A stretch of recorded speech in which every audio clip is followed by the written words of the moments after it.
All right. Hi, everybody.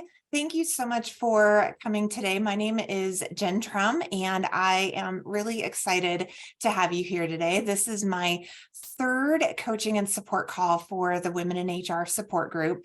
So if I have not met you before or had a chance to introduce myself to you, I want to start with just a little bit about myself before we jump in. So again, my name is Jen, and I am both a HR professional. So I'm a human resources business partner for an organization in Oregon in the United States. And I am also a certified life coach. So my purpose or my drive for wanting to have these calls is that I really have come to realize over the course of my time in HR is that we who work in human resources or people operations or whatever we want to call it, right? The name has changed over the years, but we who are in the profession of serving others in the field that we're in really, I think, need more support, right? Like an amen to that. We need more support. And I think organizations more and more are really starting to pick up on this. But I think what you and I and what so many of us really know is that if we're not kind of driving that initiative ourselves, sometimes it's just not going to happen. And so my goal with these coaching and support calls is to really provide a community, provide an outlet for us really to be able to share what our experiences are. Because I think so often when we are experiencing something, how often is it that someone else is feeling the same exact thing, but maybe they were a little uncomfortable to say anything out loud. Maybe they were worried of what the aftermath could be by communicating their stresses and their worries and frustrations. And so this provides that safe space for us to be able to do that. And so that is my intention with the calls. And so what I wanted to do today is I want to really look at a way that we can do these calls with kind of a theme in mind. And today, what I wanted to focus on is self-care. I think over the course of February, with it being the month of love, right? My goal is to focus our calls each week on how are we doing? How are we taking care of ourselves in order to make sure that we are showing up as our best at work and at home, right? And I think so many of us are kind of in a real predicament, right? We find that we're struggling to find the time to be able to do anything for ourselves, right? Any kind of self-care feels like way out in the distance for many of us. And others of us have some kind of system or something that we're doing that maybe we can share with each other and say, hey, you know what? It may feel impossible, but really here's how I carve it out. Here's what I do. So I wanted to start by kind of sharing a little bit about my story. I think over the course of my time in HR, I was very blessed to be able to grow through my career in HR. But one of the things that I neglected was me. And I, in retrospect and looking back over the course of my career trajectory in HR, I found that over and over again, I would suffer from exhaustion, from burnout, regardless of what was going on, maybe within the organization, or, and we might be going through open enrollment or whatever is going on. I would always find myself in the same position over and over again, pushing myself to the point of exhaustion, right? Burning both candles at both ends. And I was in roles where the leadership around me, they were just going to keep piling on and adding on until I was the one to finally find my voice and be able to say, this is enough. I can't physically do anymore. And I found myself in different roles over the years, really very much burnt out and exhausted and overwhelmed, and just did not have the confidence, the inner strength to be able to speak up and be able to do what deep down I knew needed to happen in order for me to be functioning at my best, which was taking care of myself. And one of the things that I found over the years is that sometimes we think taking care of ourselves, this whole idea of self-care, right, is really about bubble baths and massages and taking a day off and doing all of these different things that I think can really do help. They do help us in terms of our physical bodies getting a little relaxation and being able to kind of check out a little bit. But many times we stop short of the self-care that I believe is much more needed for us and so many others. And it really comes down to the self-care around our mental and emotional health.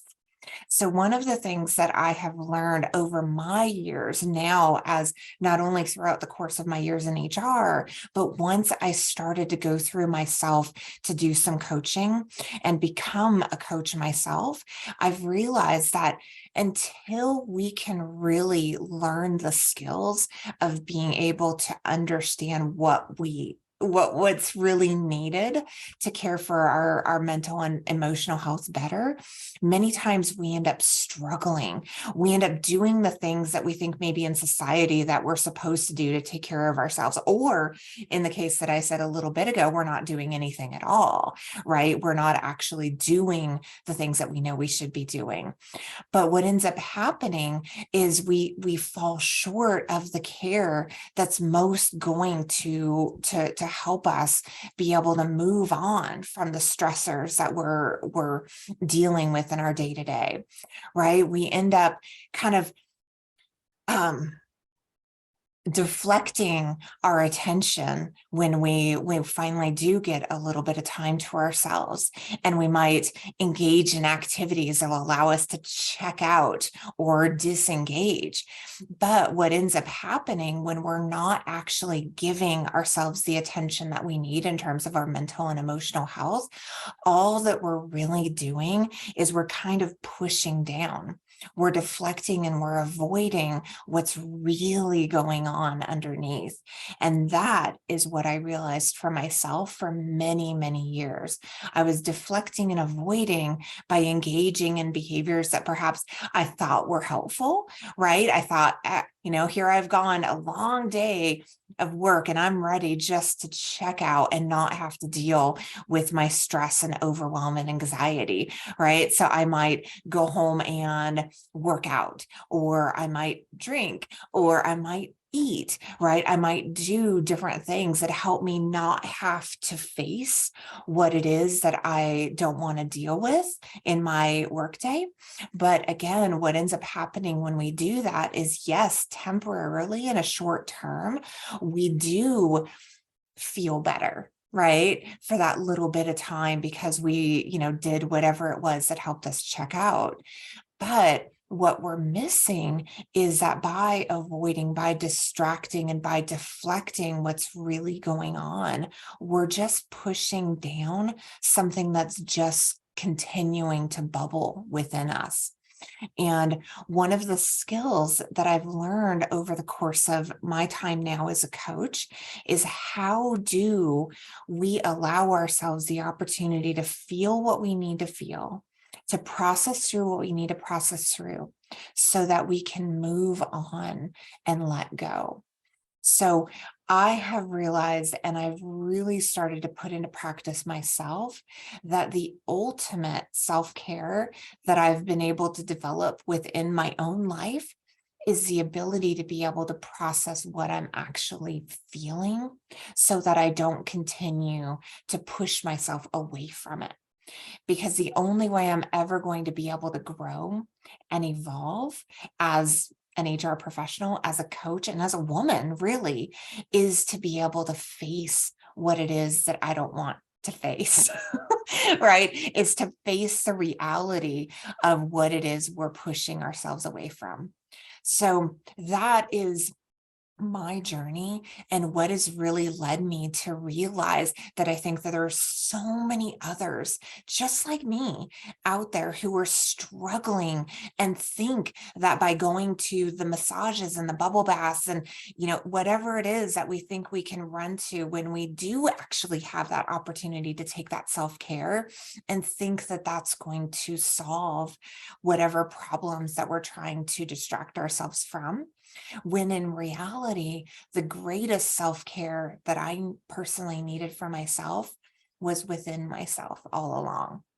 So what I wanted to do today is I wanted to provide an opportunity for anyone out there who struggles with self-care, who recognizes that taking care of yourself is something that you have really neglected and want to be able to. And as we go into this new year, right now we're into February already, but as we really are looking into our coming days, months, weeks, years, whatever it is for you, let's talk a little bit about anyone out there who might struggle with self-care and what it is that you're struggling with. So perhaps me or anyone else on the call, we might be able to help one another. So I'm going to pause and I'm going to give an opportunity either in the chat or to come off mute. If you don't want to do your camera, that's okay. But this is coaching and support. So I don't want to be the only one talking or, engaging. I'd love for anyone who would like to participate.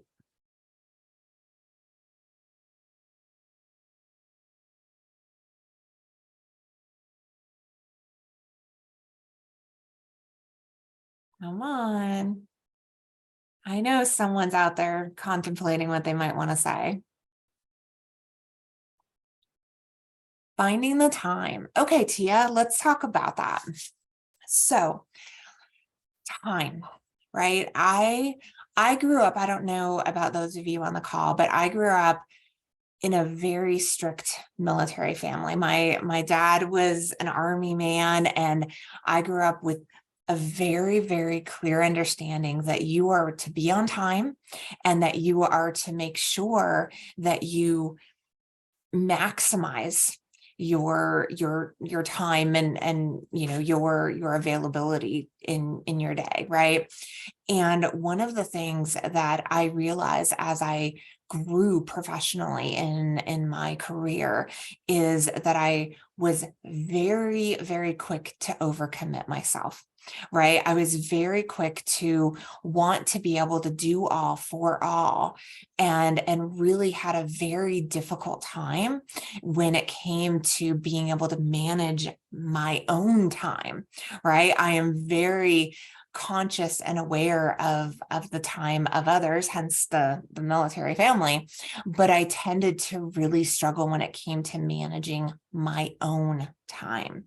And one of the things that I've really realized over the course of the last couple of years is how much time I was wasting when I really started to pay attention. And it's a humbling exercise, Tia, and anyone who might have ever actually really were honest with ourselves around the time suckers that we have within our days.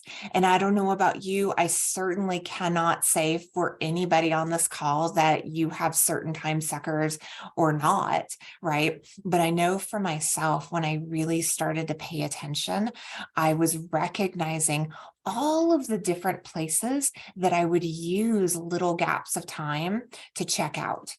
Right? The checking of social media, the checking of email, the checking of voicemail, the all the little things that I would do, the going on. I love, I don't know about anyone on the call, but I love People Magazine. And I go on peoplemagazine.com several times a day. I would catch myself and I'm like, Jen, what are you doing? But when you're not aware, when you're not paying attention to all these little time suckers, it can be really difficult because you're looking at the whole, right? We're looking at the big picture when we know in the general part of our day-to-day, there are so many things that are going to be legitimately taking up our time, right? Taking the kids to school, the dinners, the breakfasts, the lunches, the this, the that, the other thing. So that is legitimate. And so when we start to think about the different time that we have within our day and contemplating whether or not we can fit in the time for self-care, it can be very easy to become overwhelmed with all of those biggies, right? You can see all of those things that are legitimately a part of our day without actually becoming more investigative around the other little time sucks that really end up adding up pretty significantly in my case anyway.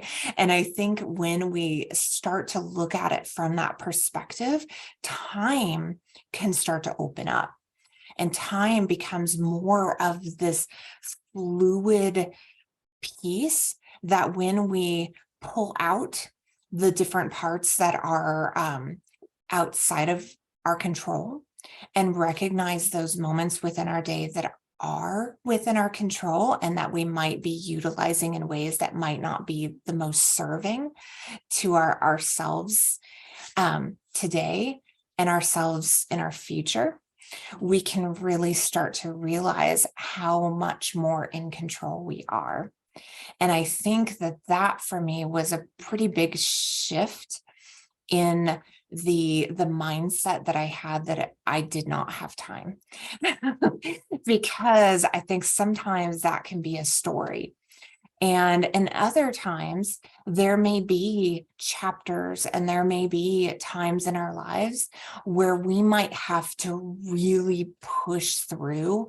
I know I've gone through different seasons where there legitimately just was not the availability to add much there.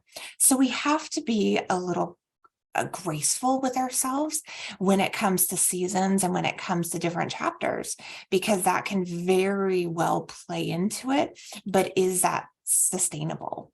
Right? Is that going to be something that is going to last, or is that going to be something that is more short term?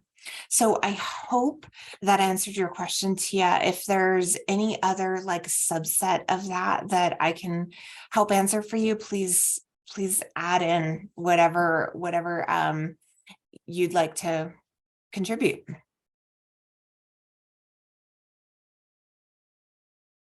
Well, any others? Let me see, did I miss any others? Lisa, okay. All right. I struggle with setting boundaries, specifically when to cut off work and personal time. I find it challenging to step away from work sometimes and finding time for personal care and me time. Oh my gosh. It almost seems like, Lisa and Tia, it's like you're me from like 5-10 years ago. And I can resonate so strongly with this. And I think many women can, because I think that we have this tendency, as I was talking a little bit about before, of overcommitting. We want to please everybody. We want to do it all.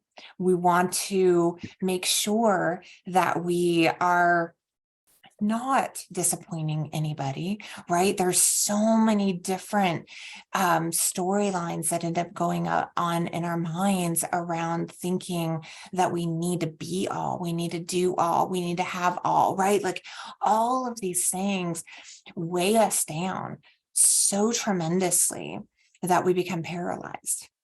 And I will never, ever forget when I finally realized that in a very significant way. I was to the point, as I talked a little bit about earlier, about burning that candle at both ends. I was so beyond exhausted. And I got to a point one day where I got up one morning and I found myself, oh, excuse me, do you mind, Brittany, putting it on mute? Thank you. Lost my train of thought there. I was so excited that I got up one morning to go to the bathroom, take my shower, go back into work for the day. And hold on one second. Okay, go turn on the outside light for the delivery person. No, turn on the outside light for the delivery person. Yes, we need to make sure that our children protect themselves. Yes. Okay. All right. So sorry about that. Okay. So what I was saying was I was so exhausted that I finally found myself on a bathroom floor one morning, just literally could not get up and do another day. And oh, it's okay. It's okay, Brittany. I just couldn't do it anymore. And the wake up call that I got from that moment was pretty profound, because it really shook me to my core that I had allowed um, all of this weight to load onto me more and more and more, to the point, like I said, it was paralyzing. And when I finally realized that it was me, I was the one who had overcommitted. I was the one who said yes, when really deep down, I was not feeling confident about it. I was the one who made the choice to put myself in the position I was in. And I was the only one who was going to be able to change it.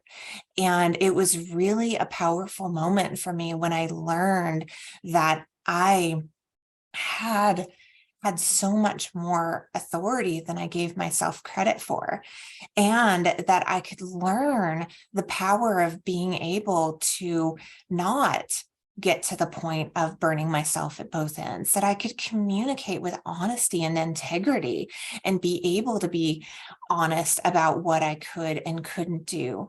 And so that it wasn't causing me to overcommit to a point of burnout and exhaustion. So I think one of the things that I really want to say to Lisa and to anyone else who has been there is that it really starts with us, right? Like your boss, your spouse, the kid's school, the kid, all of these things are always going to keep coming at us. They're going to, right? Like no matter what we change in our life, there are going to be outside influences that are going to try to push us beyond our capacity. And I think that's the reality of humanity. Like it's one of the things that I really realized. And I think one way that you can really learn how to gain empowerment from that is to find your voice and learn to do so in a very respectful and compassionate way. That, by learning how to recognize your own, what's the word I was looking for? I lost my train of thought for a second. But when you learn how to recognize your own personal boundaries and what it is that you need for yourself in order to be able to function at a reasonable capacity, you can start to be able to gain that clarity within yourself of what it is you need, what it is that's too much and overwhelming, because I think we know, like I think deep down within our core, we know what it is. We know why it is that we are suffering. We know that there's something that's not right. And because that truth is stuck within us, that's what ends up causing the suffering that we experience internally. And that suffering really, I think, only ends up compounding and snowballing when we find ourselves continuing to overcommit and continuing to try to overplease externally. I hope that makes sense, because I feel like in some ways, when I start talking like a little coachy lingo, like I don't want it to sound overcomplicated in any way. So tell me, Lisa, what are your thoughts? Does that resonate with you?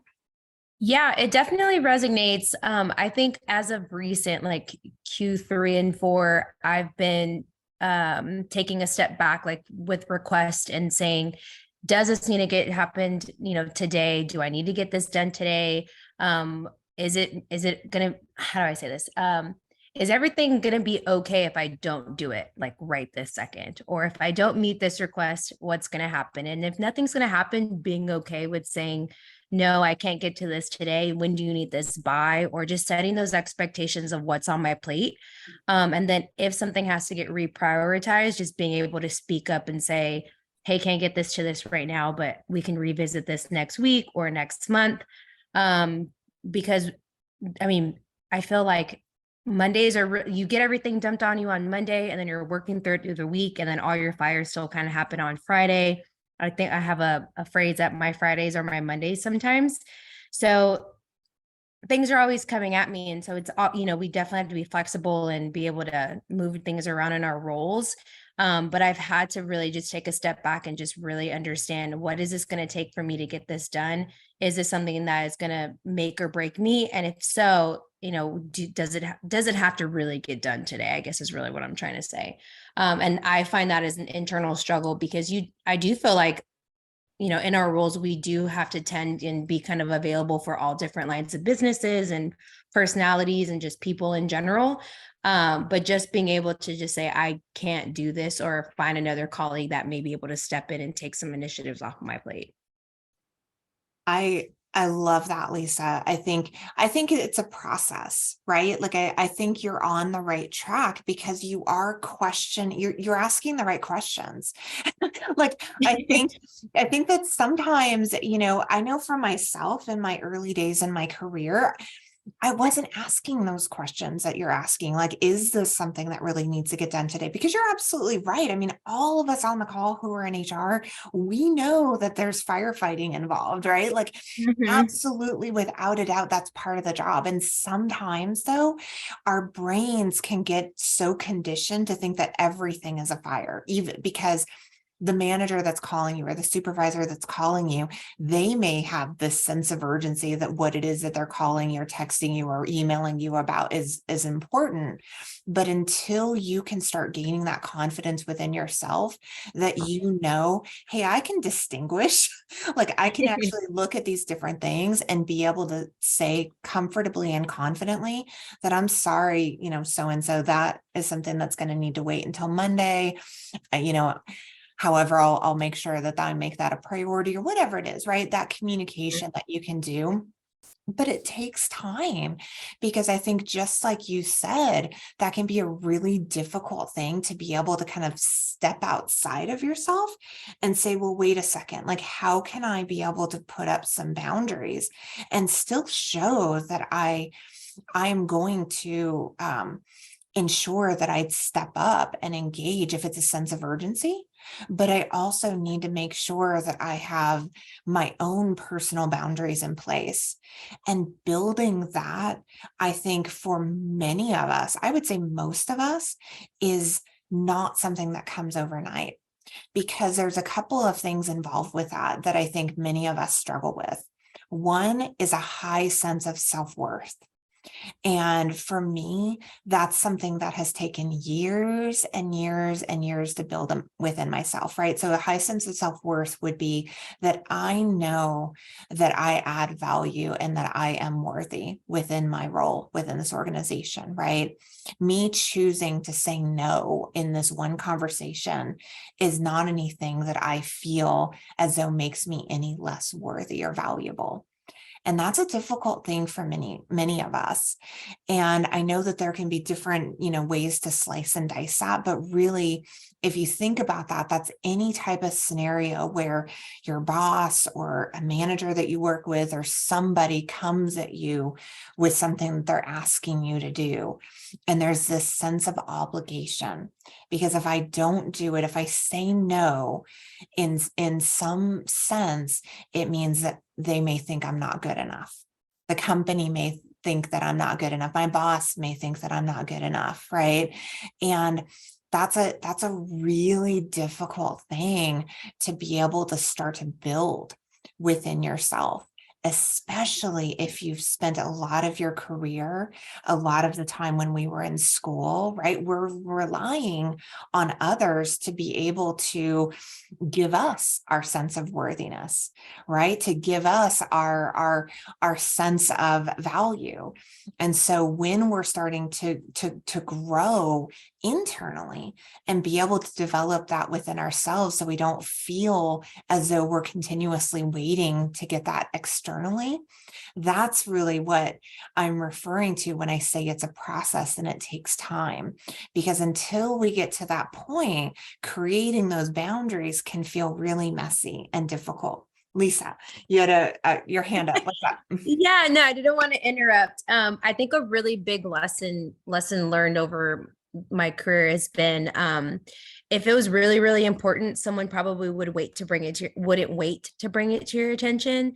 So I had to learn and just teach myself was if this was really important, a manager or an employee wouldn't have waited until the end of the week or dropped this on you last minute. They would have brought it to your attention. And so sometimes you really have to just sit back and understand the severity of the situation.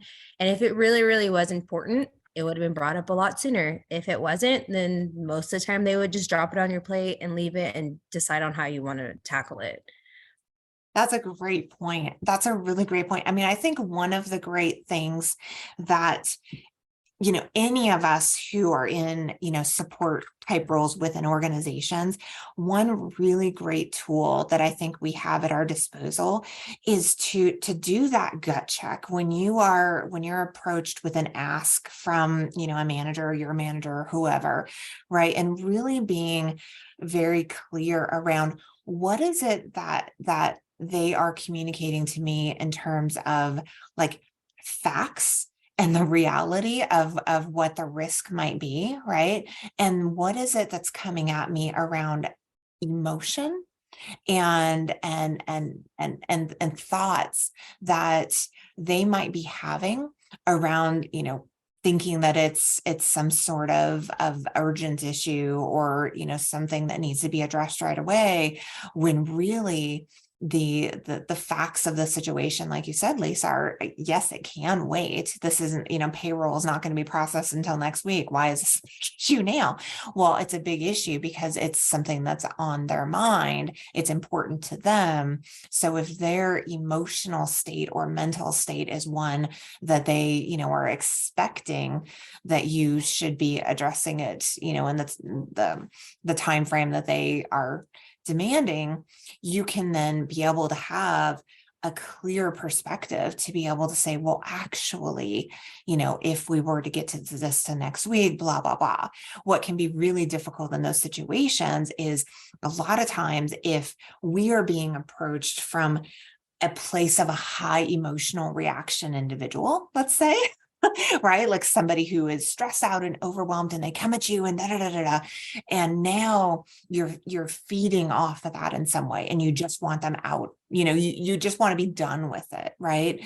That can be one of those things that can be difficult because sometimes the best thing that we can do is actually not react to that individual, right? Because the only way we're really going to help to train our managers and leaders and people that we work with around our own boundaries is to make sure that we're not reacting or engaging to them when they are coming at us in their reactive state. And that can be a difficult thing for us in HR. But I think the more that I've learned and practiced those types of skills to be able to recognize that, the more that it's helped to train the people that I work with, right? I think there's that famous saying that it's basically you teach people how they're going to engage with you, right? I think I butchered that, but you got the idea, right? Like we teach people about how we want to be treated. And when we allow the people that we work with to get us into a high emotional state, so we want to react to or address whatever, emergency that they, threw in our lap, when we can do so from a place of non-reactivity and even from a place of kind of bringing the facts, bringing the data so we can bring it back to a neutral state, that will be a way that you can help teach them how to treat you in the future. So it's one of those things that sometimes it takes time to help work with not only our own internal reactions, right, our own internal stressors, but also how do we help those around us so that we can start building some boundaries, some healthy boundaries around what we can and cannot, what we will and will not react to based on how we've created our own personal boundaries. Like Lisa was talking about, not addressing things in the end of a Friday when we can easily see it can be addressed on Monday.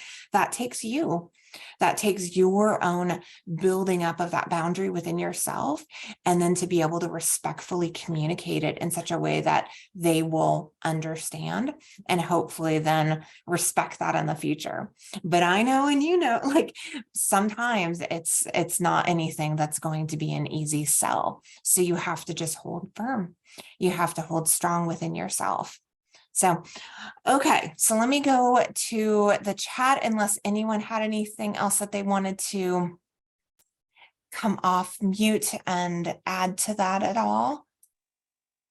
I do have a question for you. So I sit on a team of 4 other executive team members, and they have a text message chat. So basically, at any time, they're texting 5 o'clock in the morning, 8 o'clock at night. And it becomes like overwhelming at some point because I need time to be with my family. But I also don't want them to feel like I'm ignoring their request. But like you said, there are some times where this can wait, like this can literally wait till tomorrow. I do not need to respond. But how do I do that? When the CEO is in the chat, right? And her expectation is like, where are you? Why aren't you answering? Why aren't you answering my text? How do I politely, deal with that? That's a really good one. So Tia, give me a little bit of maybe context. Are you the one HR person within the organization, or are there other HR people that you work with? I have a team of 2 under me. Okay. So you are really kind of that direct link between you and the CEO? Yes. Has the CEO in the organization ever communicated, a philosophy, any sort of philosophy around work-life balance or anything like that? We definitely talk about it. And it's said, but then I don't know if it's really implemented. So I think this is actually a really good opportunity to have a conversation with the CEO, because here's one of the things that I've really learned along my path in HR is that we are really it's the greatest way to put this, but in HR, a lot of times what we kind of have is truly that opportunity to make a difference, right? Like we're in this role where it's like this middle position, and we're doing our best to kind of find that middle ground. But one of the things I think many of us in HR struggle with is really speaking the truth when it comes to things like this. And I know I've struggled with it, so I'm not, I'm kind of preaching to my own choir on this. But I think that, when we're in positions like yours, right, I've been there, and I know exactly what that feels like. You've got, the CEO, and you've got all these other people not practicing what they're preaching. Right? Like there seems to be talking the talk, but in reality, people are emailing on weekends in the middle of the night, and they're getting in touch with other people while we're on vacation and all of that, right? And so what message is that sending? What message is that sending to everybody within the organization now? What message does that send for anyone who may want to enter within the organization when we're speaking about wanting to have work-life balance? And, we're speaking all of these things, but yet in reality, you've got a CEO who's texting and emailing or whatever at 5 o'clock in the morning or on weekends. And so that inconsistency of what we're practicing and what we're preaching is really, I think, going to only, I think, continue to cause unraveling within the organization. And so having a really honest conversation about that, I think, is incredibly important. And, if I can help support you in that, Tia, I'd be happy to do so because I have done that before. But until we really take that initiative to own these conversations, I've personally come to realize that they're not going to happen. That the key leadership of the organization, if they continue to engage in the behaviors that they're trying to communicate, or that as an organization we're trying to move away from, then it's never going to happen, because we will always look to our leadership and model the behavior of our leadership. Right. And so if that leadership is not modeling the behavior that they're trying to preach, that inconsistency, that dissonance is like a snowball effect. And so I certainly would hope that really that's not deep down what it is that they want. And ultimately what it is, it's just behaviors that we're having a hard time letting go of. Right.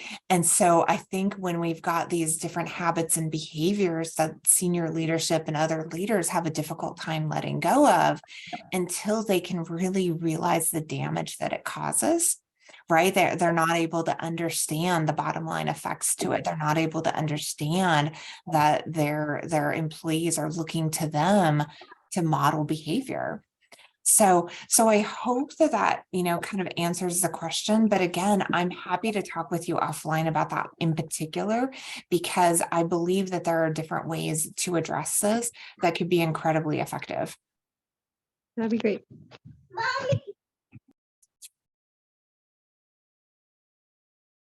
Okay. All right. So Lisa had wrote in, let me read this real quick. Executive leadership sometimes are missing the people piece. I can elaborate a little bit more, just because I feel like I've been through this exercise with my executive team already. If you want, I don't mind at all. Absolutely. No, I laugh because I completely sympathize. But yes, please. Yeah. So, we all went through COVID, right? If anyone living under a rock, I guess, probably didn't. But, if you were in the workforce in the past 2 years, everyone's either dealt with COVID or, still kind of dealing with the effects. And one of my initiatives last year was really focusing on why people were leaving our organization. And then we also had 2 acquisitions that happened last year. So we noticed that we had a lot of individuals that were leaving. And my group, we don't call ourselves human resources. We actually call ourselves people development, but the people development group went back and analyzed all of the term reasons of why people were leaving, and the work-life balance and work from home was a really, really big, or the two main reasons why people were leaving. So I had to go to my executive leadership team and say, hey, here are the facts, here are the analytics, because most of the time executives are analytical. They need the information, they need the numbers. You can't just go and give them like warm and fuzzies, because I feel like that's what our one of our goals is, to make people feel warm and fuzzies. And we're very people minded. And so I had to take an approach of saying, this is the facts, this is what we found, this is what the data is showing us. So we have to get creative with how we want our culture moving forward, especially with a huge opportunity with these 2 acquisitions coming into play, on how we want our employees to see our culture. And if our culture is, you can't work from home, you can't have a work-life balance, we're never going to retain anyone. And so It was definitely a tough conversation, because I felt like in that conversation, you have 5 executives and you're the one HR person. So you're really trying to be an advocate for the employee, but also be keep the business in mind, because at the end of the day, you have to keep the business running. So I think being able to tie some type of analytics to maybe the conversation, just to show this is why people may be leaving, or this is what feedback I'm receiving from surveys directly from the employees, can help support your theory on how the culture can be positively or negatively affected by it. I thought I was pretty successful because we were able to come up with a compromise and do a hybrid schedule. So now we have a 3-2 approach, 3 days in the office, 2 days working from home. And then we've empowered and encouraged our managers, if they feel that their team deserves more days working from home or less days working from home, they have that, that power to do so moving forward. But again, I tied my whole conversation on our culture and how we want our people to either love us or hate us at the end of the day, but had some type of analytics tied to that conversation.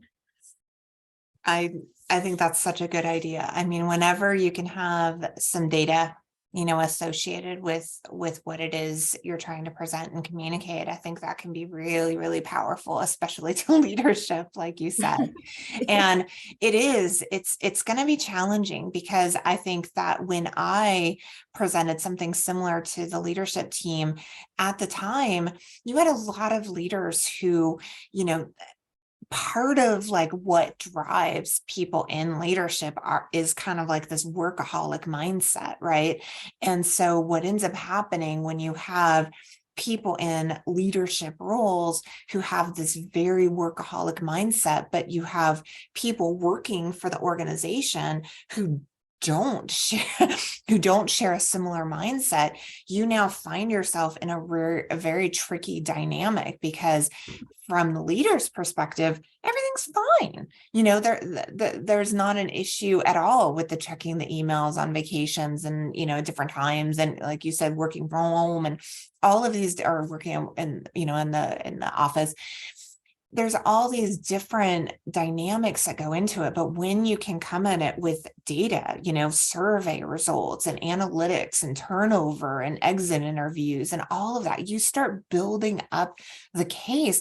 Now, the facts are the facts, right? Regardless of their particular perspectives, that's not going to be shared with the majority of their workforce. And so being able to come at it from the perspective that will be much more representative to your employee base, I think is going to also be pretty huge, because like Lisa shared, a lot of times our leaders, they just don't, it's very difficult to be able to have a real good kind of people and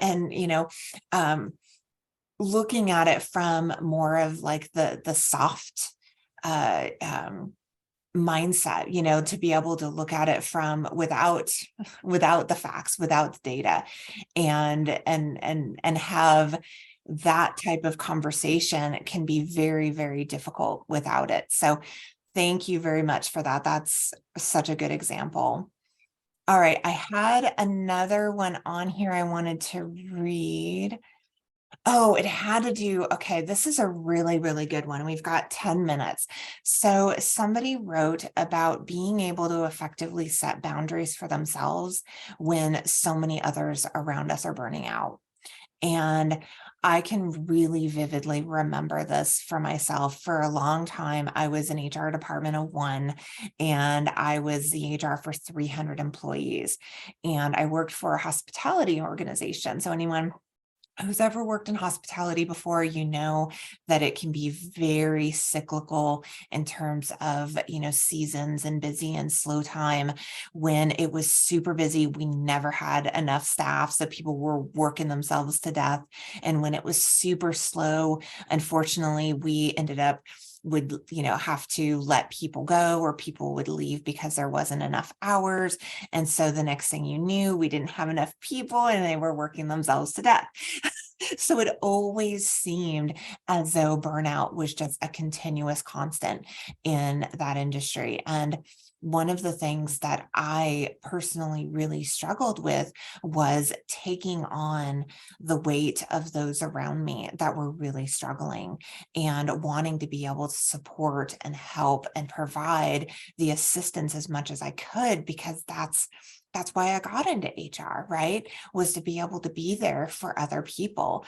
But what I realized over time was, if I am doing so from a completely empty, dried out cup of my own, that I was giving, but it was also taking away pretty significantly from me. And so that is ultimately what led to me laying on the bathroom floor burnout. And so in retrospect, one of the things that I realize is the boundaries we create, the ability to create kind of that care for ourselves by building boundaries for ourselves that protects our time, that protects, time with family, time at work, and time for ourselves, is massively going to be what will help you and help anyone be able to function at such a better level. It's so funny. It's so wildly counterintuitive. And I think now the science is really starting to show and help us to realize that we kind of have had it wrong, all this time, to think that in order to be able to kind of finally give into ourselves, we have to first make sure everyone else is taken care of, right? I need to make sure that everyone is satisfied before I can make sure I'm taking care of myself. And what science is really identifying is, by doing that, we quite literally exhaust ourselves. And we quite literally find ourselves running on empty. And when we do that, it ends up impacting our physical health just as much as it impacts our mental and emotional health. So it may feel counterintuitive, and it may really seem difficult at the time to even be thinking about caring for yourself when you see those around you struggling, in the workplace. But please know that when you're neglecting yourself, you're only going to drag out the inevitable suffering. And so it's a matter of just recognizing the priority that you need to place internally in order to be able to give the best of yourself externally. So I would be happy to schedule any one-on-one time with any of you, on the call today, if you're struggling with that. And if you'd like to talk through a couple different ideas, really help to think of how you can learn how to make this a priority in your life, I'd be honored to help with that. So I will put in here in just a little bit my contact information if you'd like to reach out to me. And we can do that, because I want to make sure part of my goal with these calls is to really help give each of you the tools that you may really be looking for to help empower yourself, whether it's confidence building, whether it's feeling as though you're struggling with that perfectionism, or setting boundaries, self-care, whatever it is that is an area where you're struggling to feel whole. That is something that I want to be able to support you in. So let me grab that real quick and get that going. Anything else? We've got 5 minutes. Does anyone have any final thoughts that you'd like to pass along to the group before we wrap up today?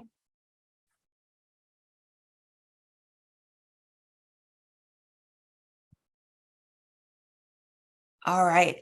I just put in the chat a link to my calendar.